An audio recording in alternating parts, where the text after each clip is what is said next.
નમસ્કાર મિત્રો, સીધું ને સટના એપિસોડમાં આપણી સાથે વરિષ્ઠ પત્રકાર ગિરીશ જોશી જોડાયા છે. ગિરીશભાઈ, આપનું સીધું ને સટમાં સ્વાગત છે. ધન્યવાદ. ગિરીશભાઈ જ્યારે જોડાય ત્યારે કંઈક અવનવી વાત લઈને આવે છે એવું હું હંમેશા કહેતો હું છું, અને આજે ગિરીશભાઈ એ અરબી સમુદ્રમાં ખૂબ જ મહત્વપૂર્ણ યમનના સિકોત્રા ટાપુની વાત કરવાના છે. અને યુએઈ અને સાઉદી વચ્ચે જે ફ્લેશ પોઈન્ટ નિર્માણ થયો છે એમાં ભારત કેવી ભૂમિકા ભજવી શકે અને વિશ્વગુરુ પદ મેળવી શકે કે કેમ એની પણ એ વાત કરવાના છે. હવે આ જે ટાપુ છે એ ગિરીશભાઈ તો વાત કરશે જ, પણ એ ક્યારેક નિર્જન ટાપુ જેવો હતો, પરંતુ ત્યાં કંઈક નોખી નોખી વનસ્પતિ પણ છે, વૃક્ષો પણ છે, અને એ ટાપુનું અત્યારે દુનિયાભરમાં સ્ટ્રેટેજિક મહત્વ છે. વ્યૂહાત્મક રીતે એ ખૂબ મહત્વનો ટાપુ છે. એટલે ગિરીશભાઈ આપણી સાથે જોડાયા છે, એટલે એના વિશે વાત કરશે. ગિરીશભાઈ, આપનું ફરીને એકવાર સ્વાગત. અને આપ આજે નોખી વાત કરવાના છો, એ નોખી વાતના આ અધ્યાયમાં આપ માનનીય વડાપ્રધાન નરેન્દ્ર મોદી એમને માટે વિશ્વગુરુ થવા માટેની જે તક આવીને ઊભી છે એના વિશે જરા વાત કરતા રહેજો, અને આ ટાપુનું મહત્વ અને મહાત્મ્ય એ પણ આપ જરા સમજાવો એવી આપને વિનંતી છે. ગિરીશભાઈ. ધન્યવાદ ડોક્ટર સાહેબ.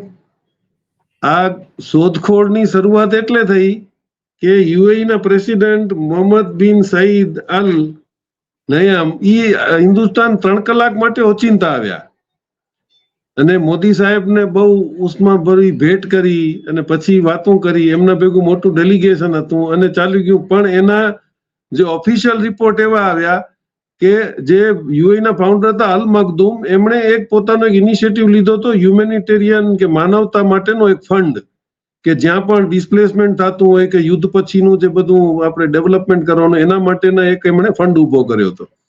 એટલે એ એના માટે આવ્યા હતા કે હવે એના પૈસા ભેગા કરીએ. એમાં યુક્રેનમાં, ગાઝામાં, યમનમાં અને સોમાલિયામાં જે બધા નુકસાન થયા છે એના માટે હવે આપણે કંઈક ભેગો થઈને પ્રોગ્રામ કરીએ.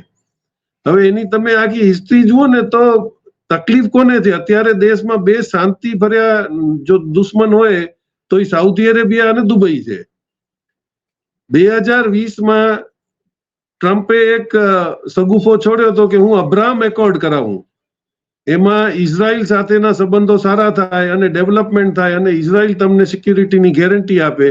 એ અબ્રાહમ એકોર્ડની અંદર ઘણા બધાએ સાઇન તો કર્યું, પણ પછી વિડ્રો કરી ગયા બધા. એમાં રહ્યું કોણ? એક દુબઈ રહ્યું અને બેરેન રહ્યું. બેરેન પણ હમણાં છેલ્લે છોડી દીધું એને.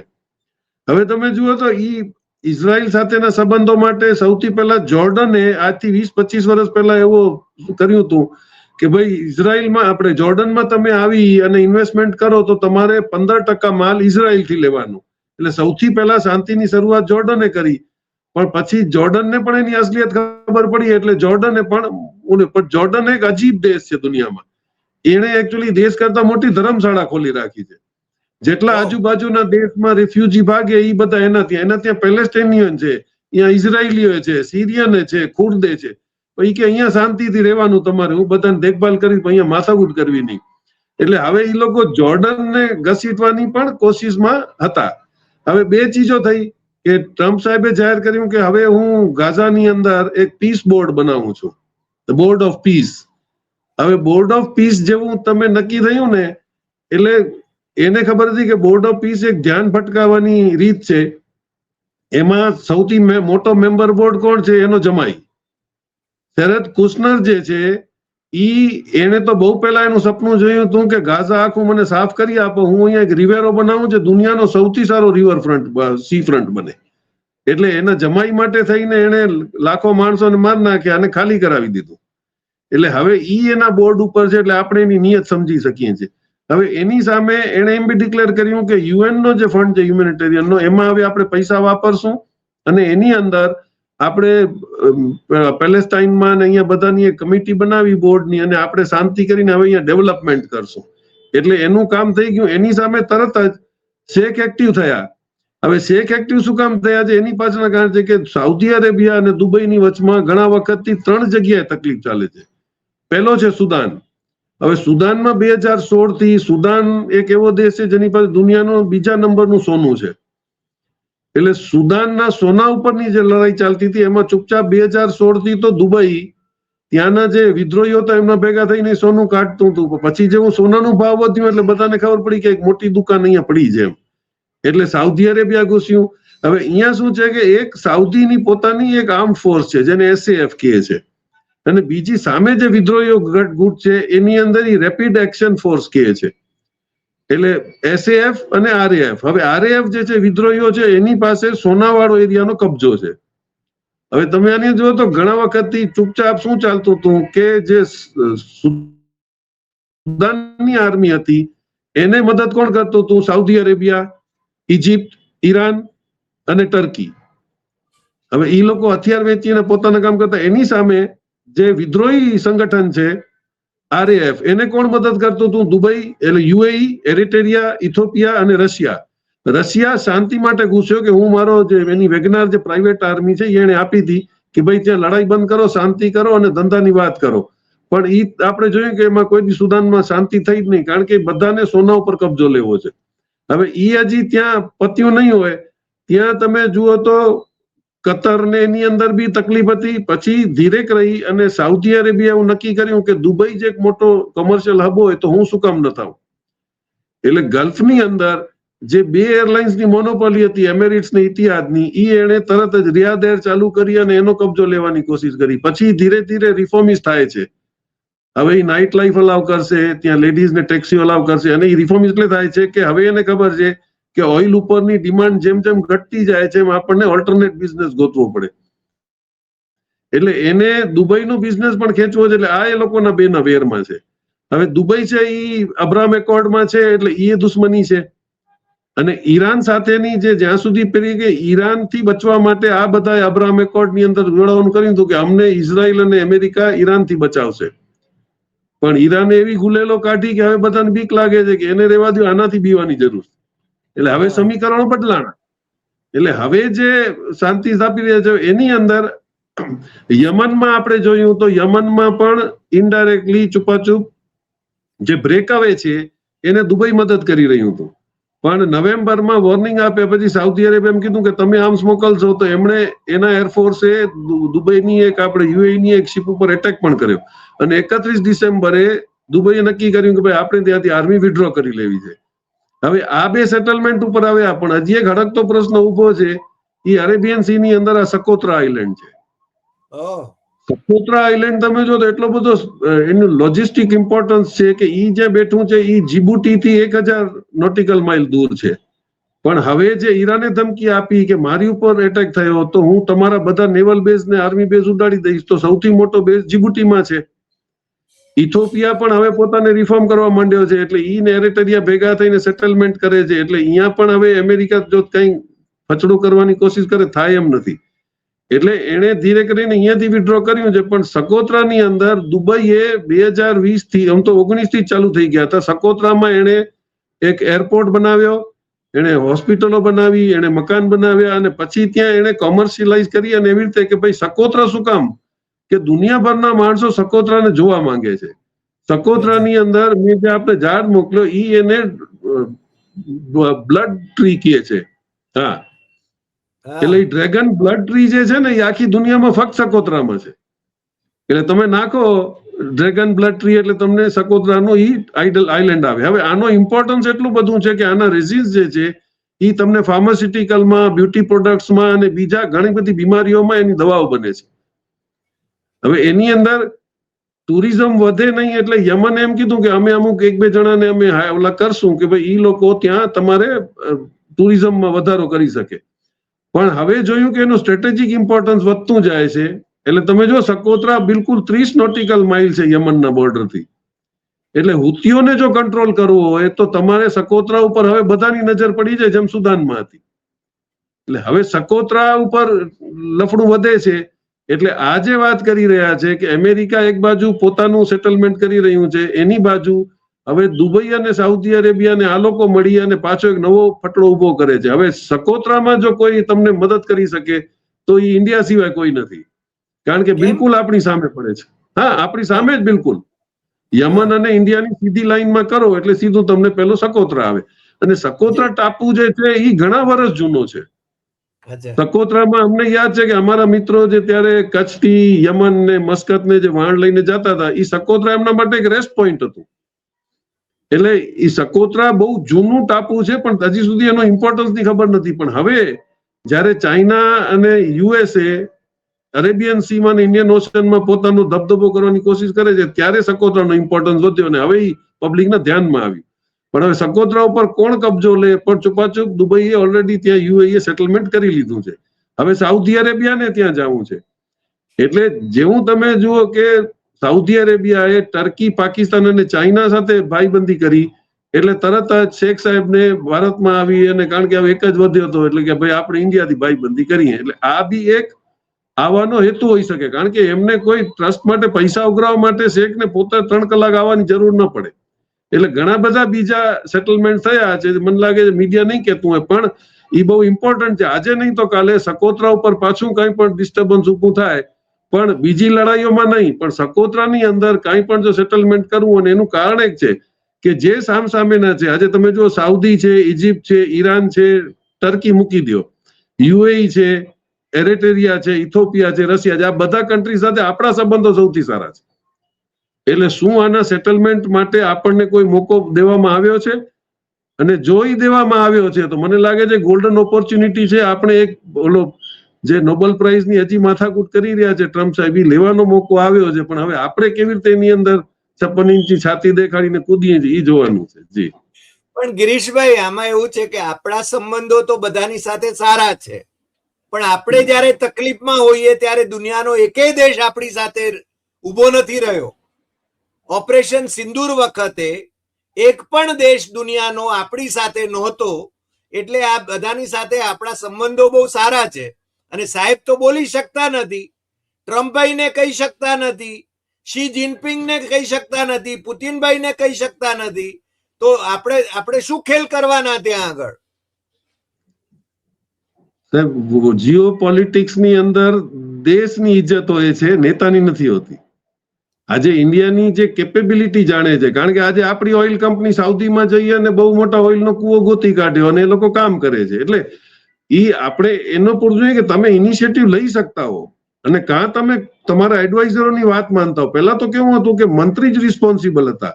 આજે ફોરેન અફેર્સ મિનિસ્ટર છે એ પોતે બધું કરી આવે ને પછી પ્રાઇમ મિનિસ્ટરને ખાલી જાણ કરે કે ભાઈ આવું થયું અને મેં આ કર્યું છે. પણ હવે એ બધી સિસ્ટમ કોલેપ્સ થઈ ગઈ છે એટલે અઘરું છે. જો અત્યારે વાજપેયી કે મનમોહન સિંહ હોત તો આ તક ઝડપી લેવામાં જરાય મોડું કરત નહીં, કે ઇન્દિરા ગાંધી હોત. એટલે અત્યારે જે આ મોકો આવ્યો છે ને એની મજબૂરી કારણ એ છે કે આખા અરેબિયન સી ની અંદર અત્યારે અફઘાનિસ્તાન પાસે જઈ શકાય એમ નથી, ઈરાન પાસે જઈ શકાય એમ નથી. તો બેસ્ટ વે એ છે કે આપણે એનામે કંઈક ભાઈ સકોત્રાને સેફ રાખવા દો. એટલે અમેરિકા કાલે ટાપુ ઉપર આવીને માથાકૂટ ન કરે. એને આજે નહીં તો કાલે જીબુટી ખાલી કરવું જ પડશે, કારણ કે હવે ઈરાનનો ડર છે. એટલે જીબુટી ખાલી કર્યા પછી જેવી એની નજર સકોત્રા પર પડી જાય એટલે દુબઈ અને સાઉદી અરેબિયા બધા એક્ટિવ થઈ ગયા છે. એનો મતલબ એ છે કે એક સેટલમેન્ટ અલગ થવાની તૈયારીમાં છે.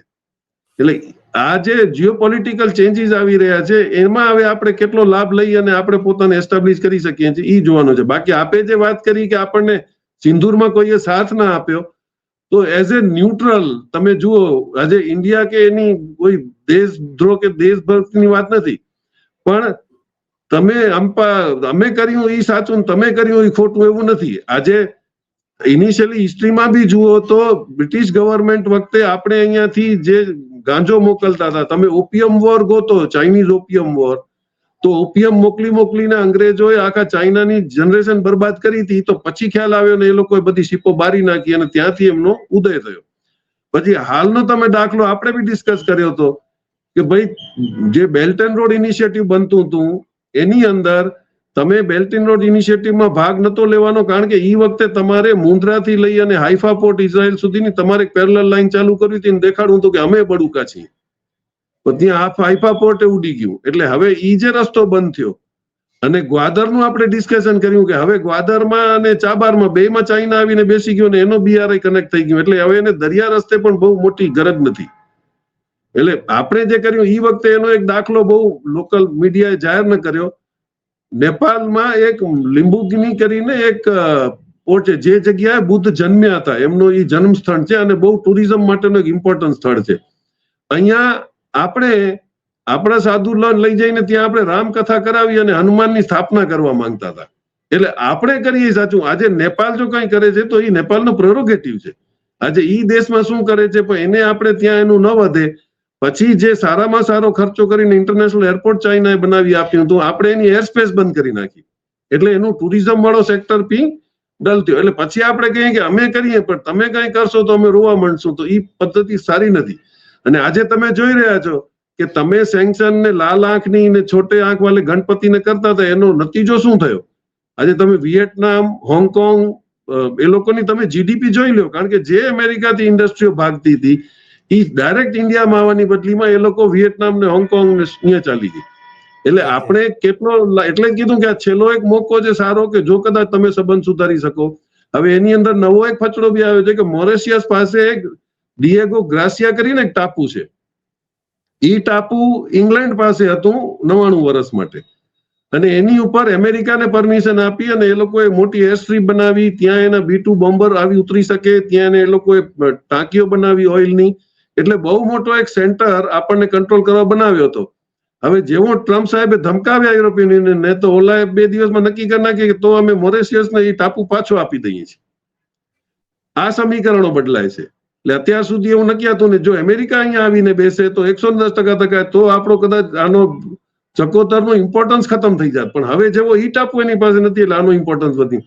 એટલે એવું નથી કે આજે શેખ સાહેબ આવે, આપણે મળ્યા, હાથ મલાવ્યો, ચાય પાણી વાત કરી. આની પાછળ બેક ઓફિસો કામ કરતી હોય છે, ઘણા બધા પહેલેથી પ્રોગ્રામ્સ થતા હોય છે ને એ કરે છે.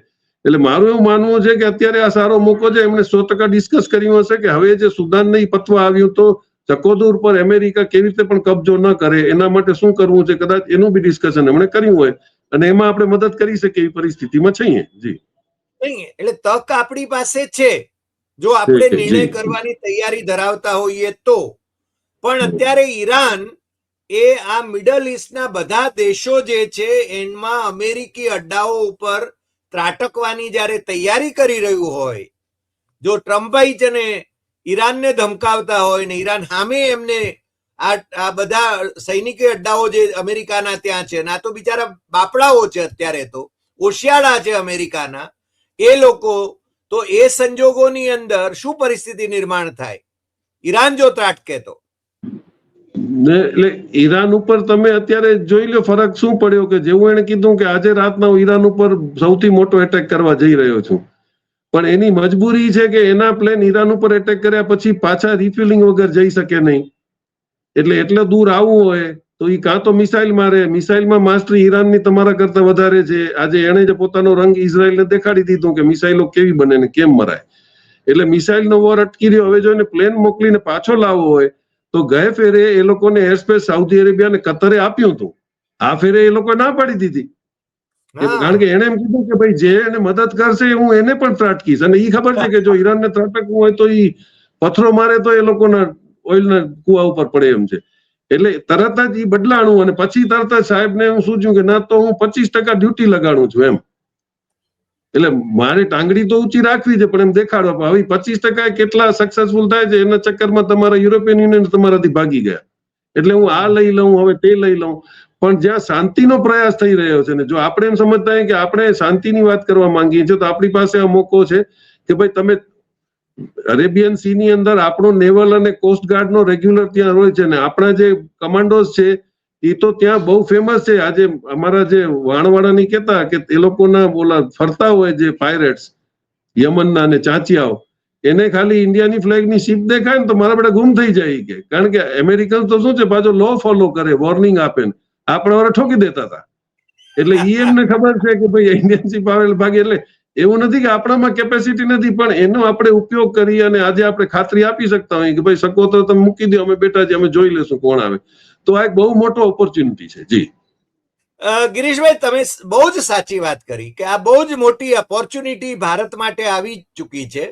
પણ એનો લાભ લેવાની રાજકીય ઈચ્છા શક્તિ છે કે કેમ, એ મોટો પ્રશ્ન છે.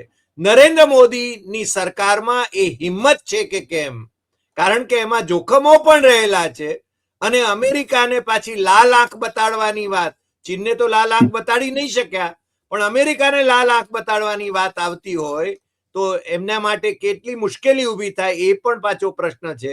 એટલે આપે જે આજે જે વાત કરી એ વાત ખૂબ ગંભીરતાથી લેવાની જરૂર છે, તક ઝડપી લેવાની જરૂર છે.